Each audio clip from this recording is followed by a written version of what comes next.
ओम श्री साई नाथाय नमः। श्री साई से चरित्र अध्याय 7 प्रारंभ।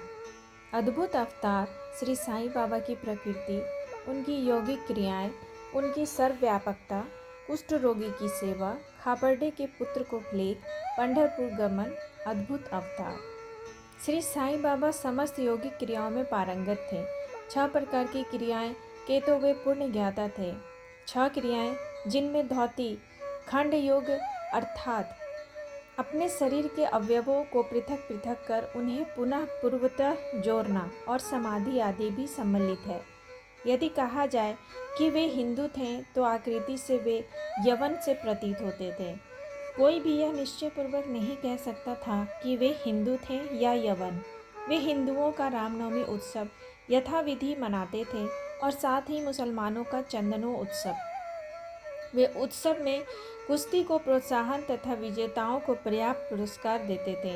गोकुल अष्टमी को वे गोपाल काला उत्सव भी बड़ी धूमधाम से मनाते थे। ईद के दिन वे मुसलमानों को मस्जिद में नमाज पढ़ने के लिए आमंत्रित किया करते थे। एक समय मुहर्रम के अवसर पर मुसलमानों ने मस्जिद में तजिए बनाने के तथा कुछ दिन वहां रखकर फिर जुलूस बनाकर गांव से निकालने का कार्यक्रम रचा। श्री साई बाबा ने केवल 4 दिन तजियों को वहां रखने दिया और बिना किसी राग द्वेष के 5वें दिन वहां से हटवा दिया। यदि कहें कि वे यवन थे तो उनके कान छिदे हुए थे, और यदि कहें कि वे हिंदू थे तो वे सुन्नता कराने के पक्ष में थे। नाना साहेब चांदोरकर, जिन्होंने उनको बहुत समीप से देखा था, उन्होंने बतलाया कि उनकी सुन्नत नहीं हुई थी। साई लीला पत्रिका श्री बी वई देव द्वारा लिखित शीर्षक बाबा यवन की हिंदू, पृष्ठ 562 देखो। यदि कोई उन्हें हिंदू घोषित करे तो वे सदा मस्जिद में निवास करते थे, और यदि यवन कहें तो वे सदा वहां धूनी प्रज्वलित रखते थे तथा अन्य कर्म जो इस्लाम धर्म के विरुद्ध है, जैसे चक्की पीसना, संघ तथा घंटानाद, होम आदि कर्म करना, अन्नदान और अर्घ्य द्वारा पूजन आदि सदैव वहाँ चलते रहते थे। यदि कोई कहे कि वे यवन थे तो कुलीन ब्राह्मण और अग्निहोत्री भी अपने नियमों का उल्लंघन कर सदा उनको साष्टांग नमस्कार किया करते थे। जो उनके स्वदेश का पता लगाने गए, उन्हें अपना प्रश्न ही विस्मृत हो गया और वे उनके दर्शन मात्र से मोहित हो गए। अस्तु, इसका निर्णय कोई न कर सका कि यथार्थ में साईं बाबा हिंदू थे या यवन। इसमें आश्चर्य ही क्या है, जो अहम व इंद्रियजन्य सुखों को तिलांजलि देकर ईश्वर की शरण में आ जाता है तथा जब उसे ईश्वर के साथ अभिन्नता प्राप्त हो जाती है, तब उसकी कोई जाति पाति नहीं रह पाती। इसी कोटि में श्री साईं बाबा थे। वे जाति और प्राणियों में किंचित मात्र भी भेदभाव नहीं रखते थे। फकीरों के साथ वे आमिष और मछली का सेवन भी कर लेते थे। कुत्ते भी उनके भोजन पात्र में मुंह डालकर स्वतंत्रतापूर्वक खाते थे, परंतु उन्होंने कभी कोई आपत्ति नहीं की।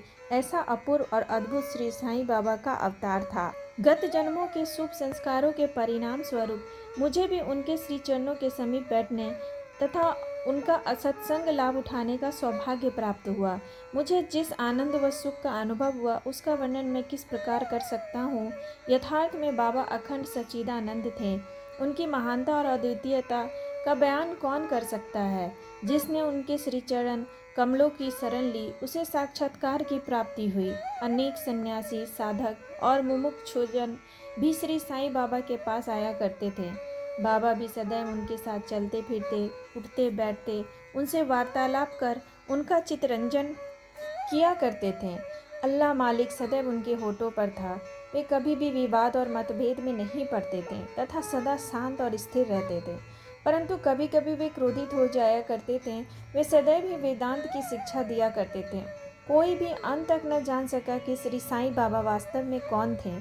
अमीर और गरीब दोनों उनके लिए एक समान थे।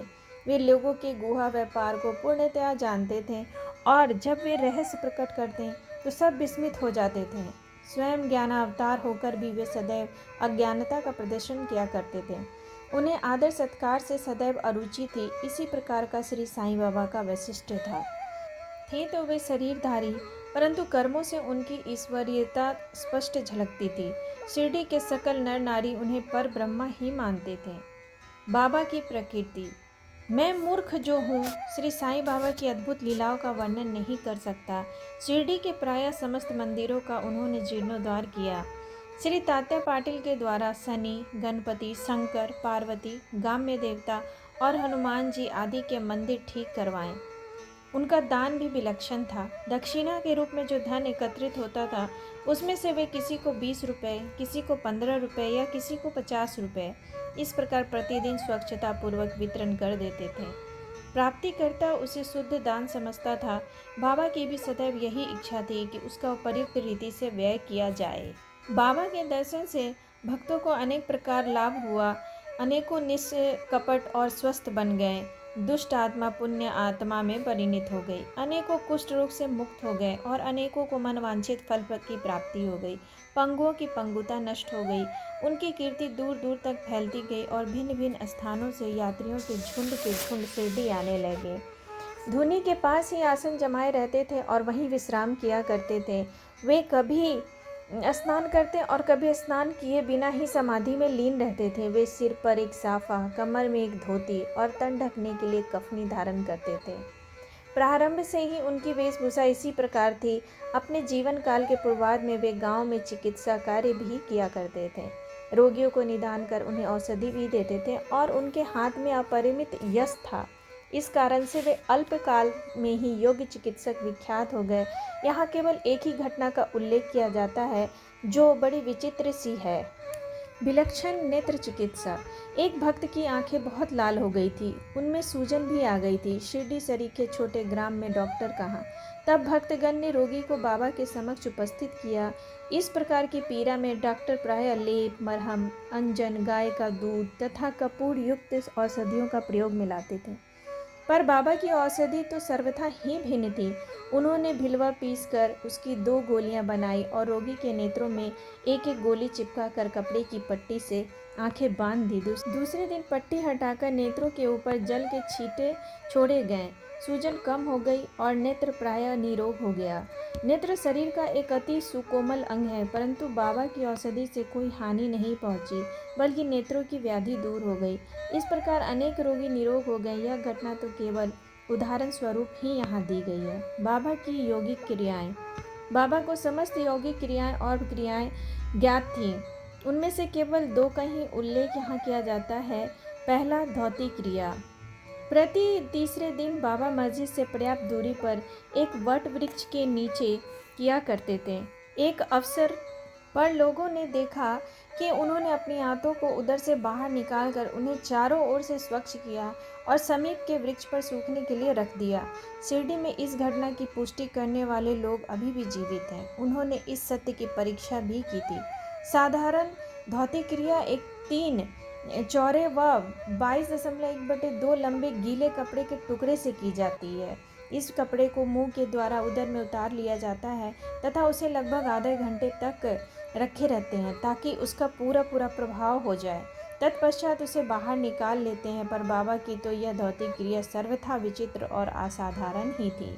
दूसरा, खंड योग। एक समय बाबा ने अपने शरीर के अवयव पृथक पृथक कर मस्जिद के भिन्न भिन्न स्थानों में बिखेर दिए। अकस्मात उसी दिन एक महाशय मस्जिद में पधारे और अंगों को इस प्रकार यहाँ वहाँ बिखरा देखकर बहुत ही भयभीत हुए हैं। पहले उनकी इच्छा हुई कि ग्राम अधिकारी को यह सूचना देनी चाहिए कि किसी ने बाबा का खून कर उनके टुकड़े टुकड़े कर दिए, परंतु सूचना देने वाले ही पकड़ा जाता। यह सोचकर वे मौन रहे। दूसरे दिन जब वे मस्जिद में गए तो बाबा को पूर्वतः हष्ट पुष्ट और स्वस्थ देखकर उन्हें बड़ा विस्मय हुआ। उन्हें ऐसा लगा कि पिछले दिन जो दृश्य देखा था वह कहीं स्वप्न तो नहीं था। बाबा बाल्यकाल से ही योगी क्रियाएं किया करते थे और उन्हें जो अवस्था प्राप्त हो चुकी है उसका सत्य ज्ञान किसी को भी नहीं था। चिकित्सा के नाम से उन्होंने कभी किसी से एक पैसा भी स्वीकार नहीं किया। अपने उत्तम लोकप्रिय गुणों के कारण उनकी कीर्ति दूर दूर तक फैल गई। उन्होंने अनेक निर्धनों रोगियों को स्वास्थ्य प्रदान किया। इस प्रसिद्ध डॉक्टर मसीहों के मसीहा ने कभी अपने स्वार्थ की चिंता न कर अनेक विघ्नों का सामना किया तथा स्वयं असहनीय वेदना और कष्ट सहन कर सदैव दूसरों की भलाई की और उन्हें विपत्तियों में सहायता पहुंचाई। वे सदा पर कल्याणार्थ चिंतित रहते थे। ऐसी ही एक घटना नीचे दी है। जो उनकी सर्वव्यापकता तथा महान दयालुता की द्योतक है। बाबा की सर्वव्यापकता और दयालुता। सन 1910 में बाबा दीपावली के शुभ अवसर पर धूनी के समीप बैठे हुए अग्नि ताप रहे थे तथा साथ ही धूनी में लकड़ी डालते जा रहे थे। धूनी प्रचंडता से प्रज्वलित थी। कुछ समय पश्चात उन्होंने लकड़ियां डालने के बदले अपना हाथ धूनी में डाल दिया। हाथ बुरी तरह से झुलस गया। नौकर माधव और माधवराव देशपांडे ने बाबा को धूनी में हाथ डालते देखकर तुरंत दौड़कर उन्हें बलपूर्वक पीछे खींच लिया। माधवराव ने बाबा से कहा, देवा, आपने ऐसा क्यों किया?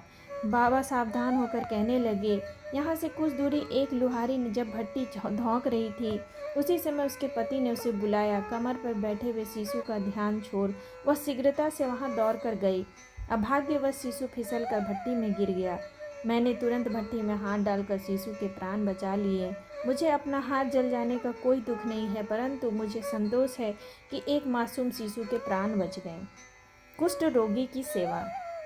माधवराव देशपांडे के द्वारा बाबा का हाथ जल जाने का समाचार पाकर श्री नाना साहेब चांदोरकर बम्बई के सुप्रसिद्ध डॉक्टर श्री परमानंद के साथ दवाइयाँ, लेप, लिंट, मरहम तथा पट्टियाँ आदि साथ लेकर शीघ्रता से शिरडी आए। उन्होंने बाबा से डॉक्टर परमानंद को हाथ की जांच करने और जले हुए स्थान में दवा लगाने की अनुमति मांगी। यह प्रार्थना अस्वीकृत हो गई।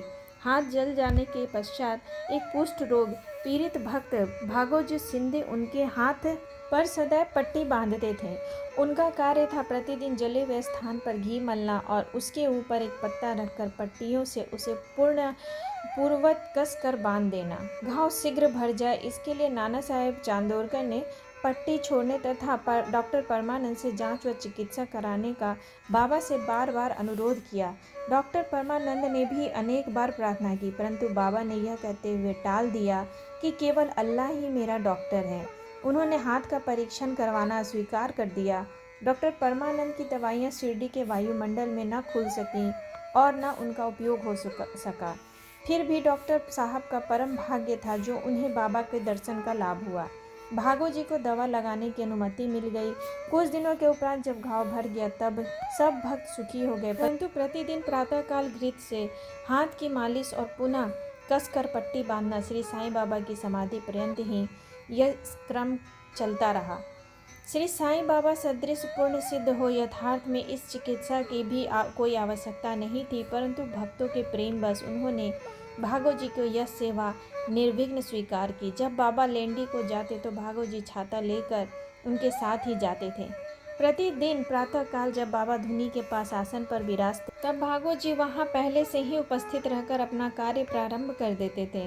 भागोजी ने पिछले जन्म में अनेक पाप के कर्म किए थे, इस कारण वे कुष्ठ रोग से पीड़ित थे। उनकी उंगलियां गल चुकी थी और शरीर पीप आदि से भरा हुआ था, जिससे दुर्गंध भी आती थी।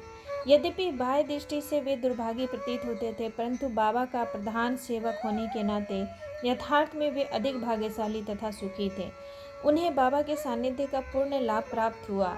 बालक खापर्डे का प्लेग। अब मैं बाबा की एक दूसरी अद्भुत लीला का वर्णन करूंगा। श्रीमती खापर्डे अपने छोटे पुत्र के साथ कई दिनों से शिरडी में थी।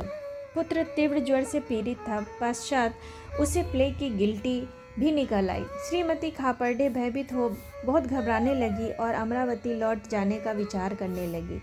संध्या समय जब ये बाबा वायुसेना के लिए वारे के पास जा रहे थे तब उन्होंने उनसे लौटने की अनुमति मांगी तथा कंपित स्वर में कहने लगी कि मेरा प्रिय पुत्र प्लेग से ग्रस्त हो गया है, अतः अब मैं घर लौटना चाहती हूँ। प्रेम पूर्वक उनका समाधान करते हुए बाबा ने कहा, आकाश में बहुत बादल छाए हुए हैं, उनके हटते ही आकाश पूर्ववत स्वच्छ हो जाएगा। ऐसा कहते हुए उन्होंने कमर तक अपनी कफनी ऊपर उठाई और वहां उपस्थित सभी लोगों को अंडे के बराबर 4 गिल्टियां दिखाकर कहा, देखो मुझे अपने भक्तों के लिए कितना कष्ट उठाना पड़ता है, उनके कष्ट मेरे हैं। यह विचित्र और असाधारण लीला देखकर लोगों को विश्वास हो गया कि संतों को अपने भक्तों के लिए किस प्रकार कष्ट सहन करने पड़ते हैं। संतों का हृदय मोम से भी नरम तथा मक्खन जैसा कोमल होता है। वे अकारण ही भक्तों से प्रेम करते हैं और उन्हें अपनी निजी संबंधी समझते हैं। पंढरपुर गमन और निवास। बाबा अपने भक्तों से कितना प्रेम करते हैं और किस प्रकार उनकी समस्त इच्छाओं तथा समाचारों का पहले से ही जान लेते थे, इसका वर्णन कर मैं यह अध्याय समाप्त करूंगा। नाना साहेब चांदोरकर बाबा के परम भक्त थे। वे खानदेश में नंदुरबार के मामलदार थे। उनका पंढरपुर को तबादला हो गया और श्री साईं बाबा की भक्ति उन्हें फलदायी हो गई, क्योंकि उन्हें पंढरपुर जो भूवे कंठ सदृश ही समझा जाता है, उसमें रहने का अवसर प्राप्त हो गया। नाना साहेब को शीघ्र ही कार्यभार संभालना था, इसलिए वे किसी को पूर्व पत्र या सूचना दिए बिना ही शीघ्रता से शिरडी को रवाना हो गए। वे अपने पंढरपुर में अचानक ही पहुंचकर अपने विठोबा बाबा को नमस्कार कर फिर आगे प्रस्थान करना चाहते थे। नाना साहेब के आगमन की किसी को भी सूचना न थी, परंतु बाबा तो सर्वज्ञ थे। जैसे ही नाना साहेब नीम गांव पहुंचे, बाबा महाजापति, अप्पा सिंधे और काशीराम से वार्तालाप कर रहे थे। उसी समय मस्जिद में स्तब्धता छा गई और बाबा ने अचानक ही कहा, चलो चारों मिलकर भजन करें। पंढरपुर के द्वार खुले हुए हैं, यह भजन प्रेम पूर्वक गाएं।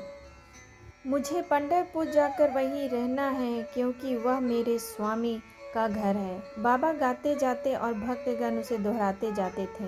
कुछ समय में नाना साहब ने वहां सकुटुंब पहुंचकर बाबा को प्रणाम किया। उन्होंने बाबा से पंढरपुर पधारने तथा वहां निवास करने की प्रार्थना की। पाठकों, अब इस प्रार्थना की आवश्यकता ही कहाँ थी। भक्तगण ने नाना साहब को बतलाया कि बाबा पंढरपुर वास के भाव में पहले से ही थे। यह सुनकर नाना साहब द्रवित हो श्री चरणों पर गिर गए और बाबा की आज्ञा तथा आशीर्वाद प्राप्त कर वे पंढरपुर को रवाना हो गए। बाबा की कथाएं अनंत है। अन्य विषय जैसे मानव जन्म का महत्व, बाबा का भिक्षावृत्ति पर निर्वाह, बाईजाबाई की सेवा तथा अन्य कथाओं को अगले अध्याय के लिए शेष रखकर अब मुझे यहाँ विश्राम करना चाहिए। श्री सद्गुरु साईं नाथार्पणमस्तु। शुभम भवतु। अध्याय 7 समाप्त।